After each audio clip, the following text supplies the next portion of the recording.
we are recalling it like that. Something is appearing on the screen. What is that? No. Okay. No problem. Okay. Okay. So all the ni'mas provided to us by the Allah is with us. We are accountable for that, and we'll be asked question for that, for which we have to prepare well before reaching that day. Before going to the examination hall, we are preparing like that. We have to have introspection. We have to have self-analysis. Suya Parishodhana we used to call in Tamil. Yes, you have to have a self-analysis. Otherwise, we'll be in trouble while meeting Allah the time of Day of Judgment, because that time each and every deed of us will be displayed to everybody. Nothing will left there. Nothing will leave. Nothing will be left, and we will have to face a hardship. Before then, we had to go for analysis, a self-analysis, a hatisa we used to call. We have to take account of what we have done so far, and we have to do what we have to do hereafter, at least before reaching the Day of Judgment. What loss we have got, how to compensate it, what mistakes we have done, how to set right it. Everything we have to have a self-analysis. That's what the introspection means. It's very essential for us. And now in this session, we are going to discuss what are all the things we have to take for analysis. The very first thing, the ni'mat given to us, our eyes, our hands, our legs, our organs, everything. We are accountable for it. And we are simply forgetting this. We are keeping it and we are using it as we want. Everything given to us is by Allah, and He is expecting us to use it, and they have given some guidance for using it also, and we are expected to follow that guidance, and we are not doing that. We are dumping food, and we are not giving sufficient time sleep for eyes, and we are not keeping all the organs hale and healthy. In this case, we are very careless, and it's a time for us to think about it. It is a time for us to have a self-analysis. How far we are using our body. We have to start from that. And the next point we have to think about is there are so many things we are answerable. Next point, the job, the duty we are provided with. So we are all teachers, most of us are teachers, and some of us may be some businessmen. And we are provided with so many things by Allah for carrying out our duty, and we are all answerable for them. Every year for a teacher, some hundreds of students are handed over to him, and he is answerable for their future, because the job of a teacher is to mold the future of a student. If he is not doing his job properly, the future India will be in difficulty. The future of the student will be in difficulty. And student is spending more time with the teacher than with his parents. And he is expecting more and more, but the problem here is we are always keeping a distance between us and the student. And all these things have to be analyzed now. And you have to think about that. How far we have done justice to our job, our duty. It will also be asked in future in Akhirah. Each and every point of every flaw, each and every good deeds, everything will be revealed the time after the Day of Judgment. We are answerable to that. And Allah Ta'ala says in Quran, in Rasul says, when we meet Allah, the time of the Day of Judgment, there are 3 reports submitted for us, regarding us. One is huququllah, the duties to be done for Allah, like prayer, salat, and Saum, the fasting, everything which is with all types of prayers we are doing for Allah. So that will be written on that book. Allah subhanahu wa ta'ala will just give a glance to that. He will not read between the lines. He will not go deep into that. He will just give a glance to that because He is Rahman, He is Rahim. He is ready for forgiving us. Right? So, because of His Rahmat, His mercy, He will not go deep into that. He will just give a glance to that, and then the next report will be submitted. It will be Huququl Ibad, the duties to be done to the creatures of Allah. How we are behaving with our parents, how we are behaving with our children, what we have done to the surroundings, the neighbor, how we are dealing our enemies, how we are dealing our friends. These all will be displayed, will be written on that report. And in this case, Allah subhanahu wa ta'ala will read in between the lines because He is Hakabul Hakimin. He is the judge of all the judges. He wants to render justice there. So He will render justice between among us. Things happened among us in this world, for which we will have to read each and every line. He will read between the lines and He will render justice to us. The second point. The third one is a book of shirk. If any shirk is done, if you have made anything or anybody as a companion to Allah, if we find anything written on that book, without any question, will be thrown into the hell. The shirk is not acceptable by Allah at any cost. If you have done directly or indirectly, we have to immediately repent for that. We have to go for forgiveness. So before reaching that day, we have to have introspection. We have to have a self-analysis. What kind of done we have done? We have what kind of things we have done so far? How we have used the ni'mat of Allah. Allah Ta'ala says in the Rahmat, while listing out the Rahmat, first says Ar-Rahman, Allama al-Quran. Allah Ta'ala has taught us the Quran, given us the Quran, the book of Allah, the last revelation of Allah. He has given the Quran. First question, first Rahmat is this: how we are using our Quran, the Quran given to us. Because it is Hudal Linnas, it shows the right path to the people, the human. And it has been handed over to us by the Creator of Allah through Prophet Sallallahu Alaihi Wasallam. How we are using it, how far we have followed it, how far we have followed the advice of Quran. All these things will be asked to us. We are answerable to them. We are reading so many books. Every day we used to read the newspaper and we used to see the news. So we want to know what's happening around us. And we simply ignore what is going to happen in future. We simply ignore what we have to do, our duty, how we have to render our duty in as per what guidance given by Allah.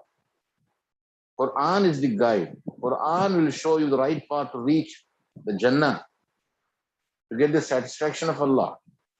Quran will make us to think about and to construct our future. Quran is our future. We are simply forgetting the future. We are thinking about the past, we are thinking about the present, and we are thinking about the worldly glitterings.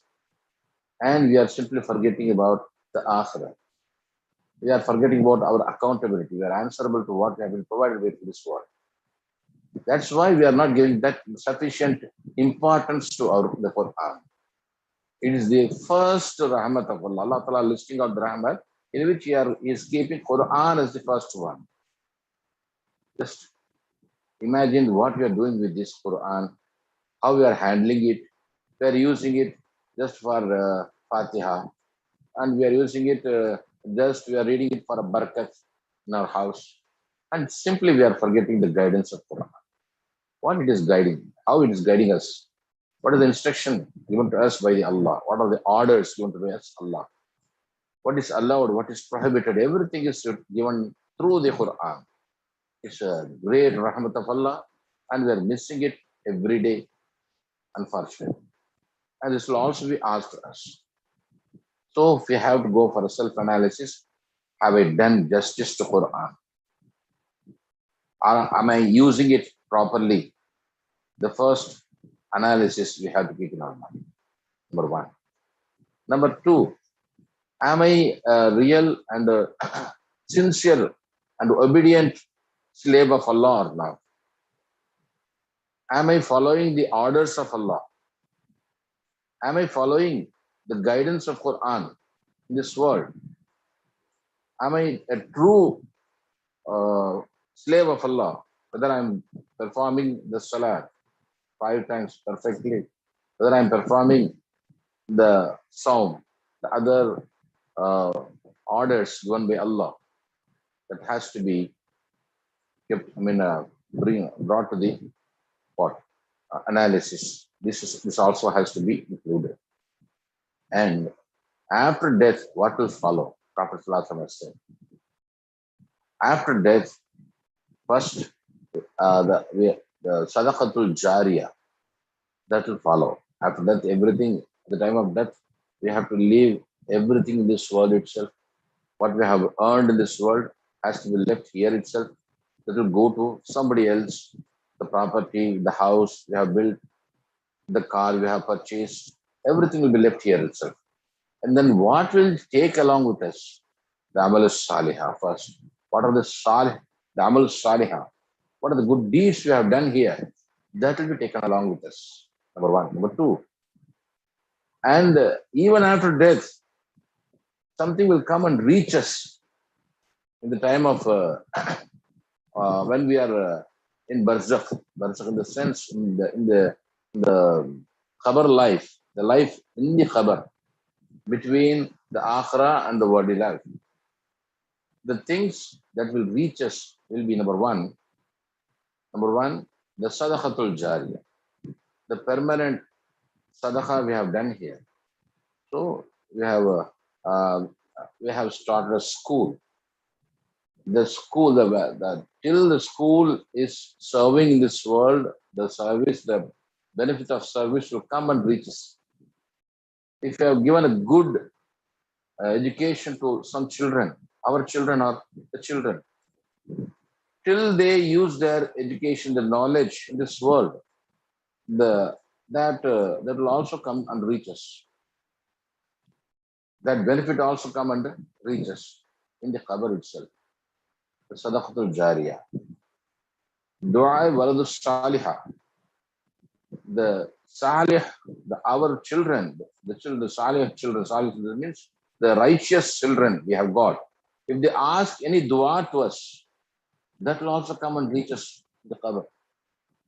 When we are in the qabr, sometimes when some angels used to come and they used to rise our darja in the sense our status.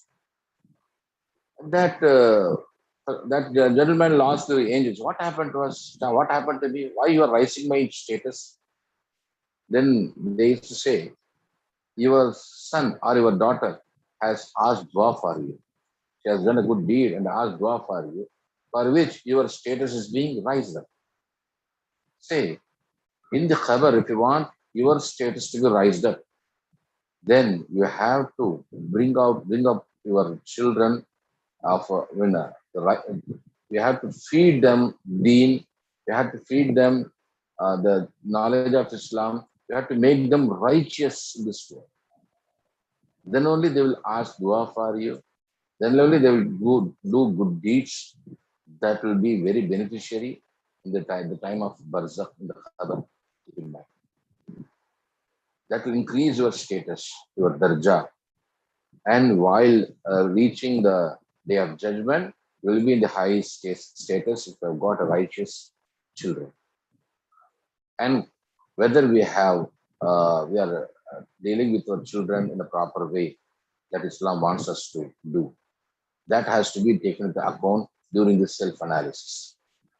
So I have brought up my children. How I have done it, whether I have done it as a educated, righteous, and God-fearing children or not, have I paid sufficient attention towards that or not? That has to be taken in the self-analysis. Otherwise, we'll be the loser. Our children, the dua asked, our children will not be useful for us if they are not righteous enough.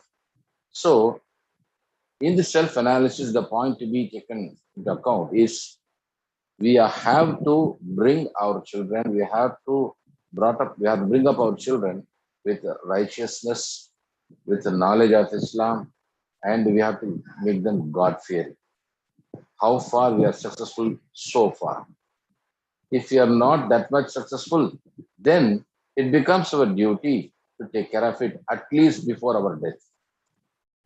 So it's a high time for us to have a self-analysis regarding that. Right.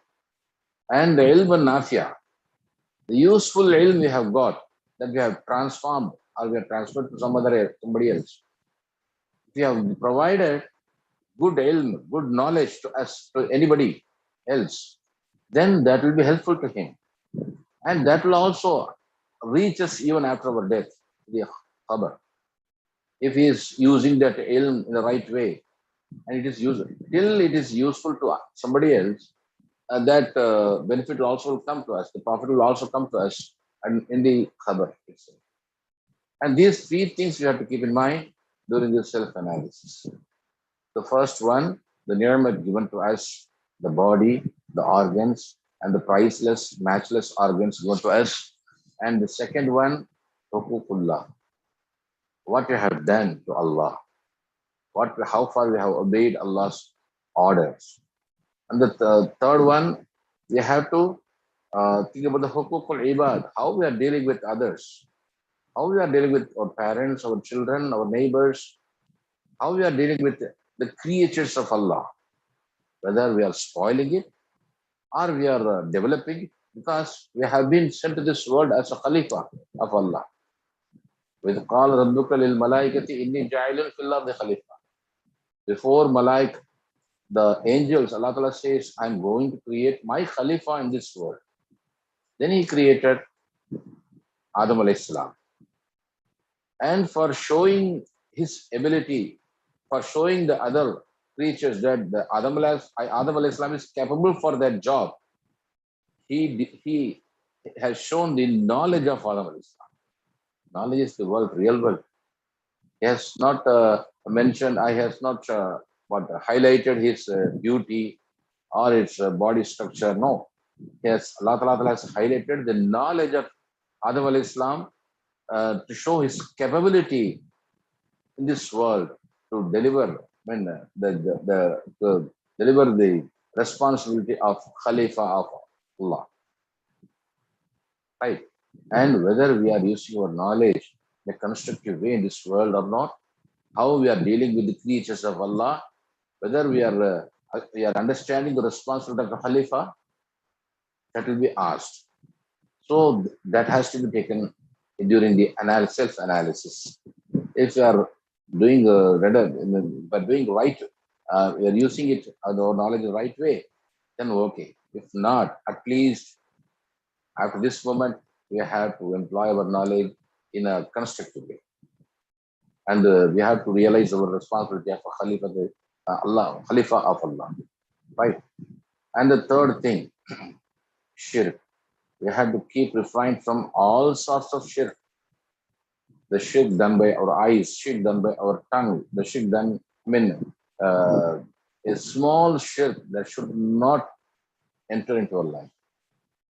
That's for which we have to go for deep self-analysis, whether we have done a shirk or not. See, the having kibr itself is a shirk. Kibr, kibr means pride.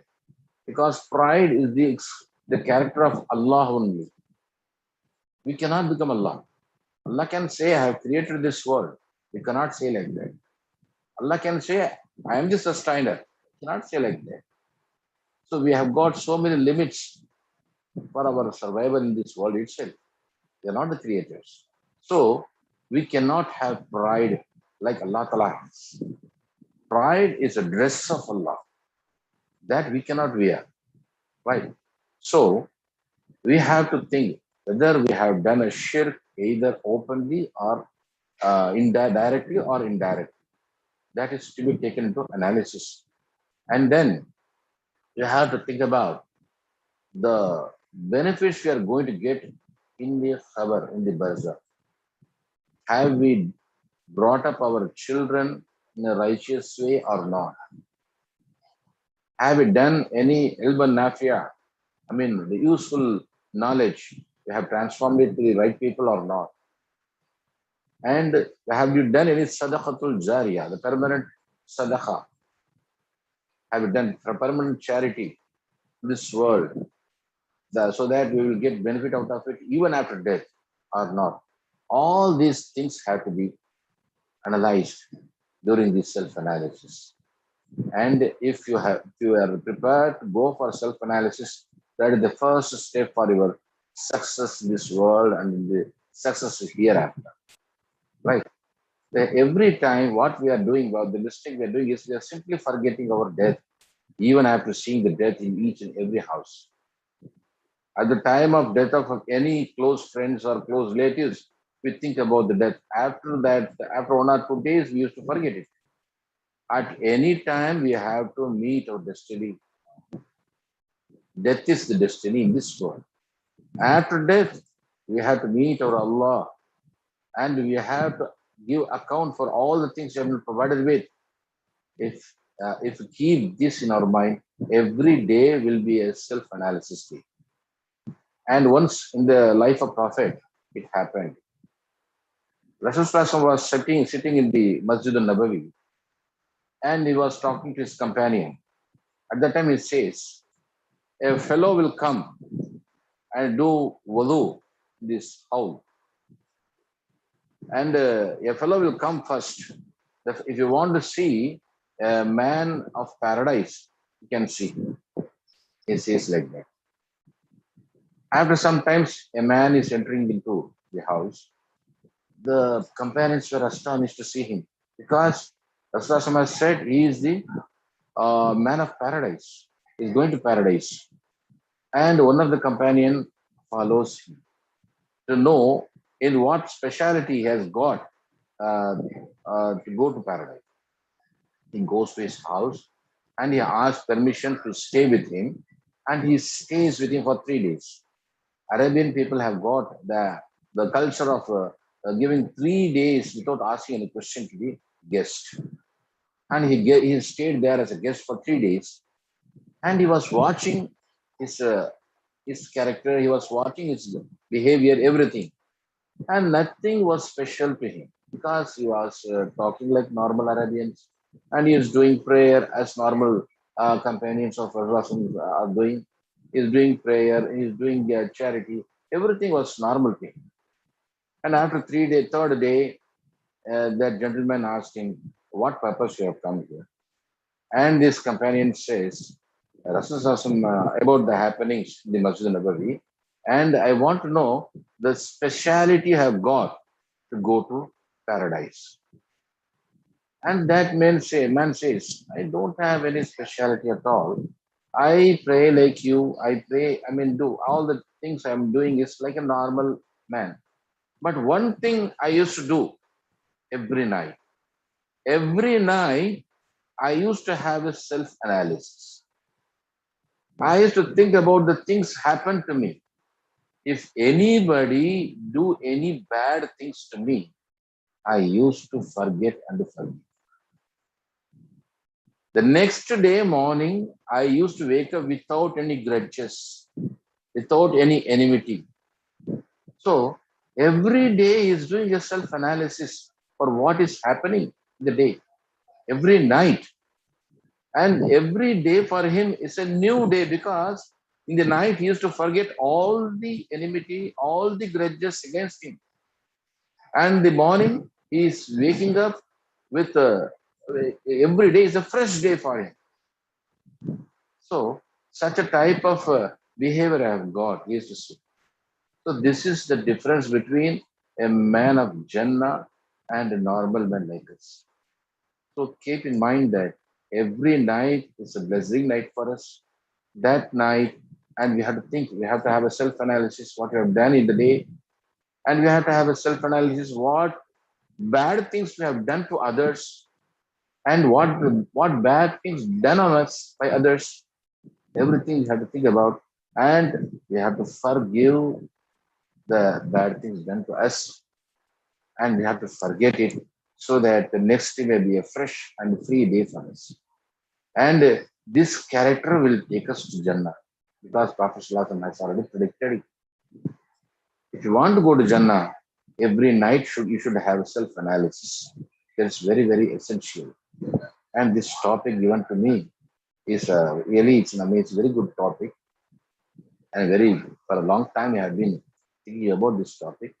And alhamdulillah, with the grace of Allah, I have been provided a chance for discussing this topic with you people, with knowledgeable people like you.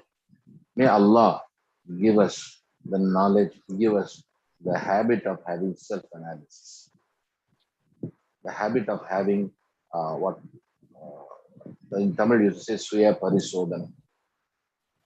Suya Parisodhanam is very, very essential for us every time, every night, every day, even every moment. We must be conscious enough to know what we are doing. We must be conscious of our deeds. Then only we can keep ourselves refined from sins. So that will be helpful to us for having a good day, the time of judgment. We can face our Allah, our Creator, with happy, with a bright face. Otherwise, we will have to face the consequences.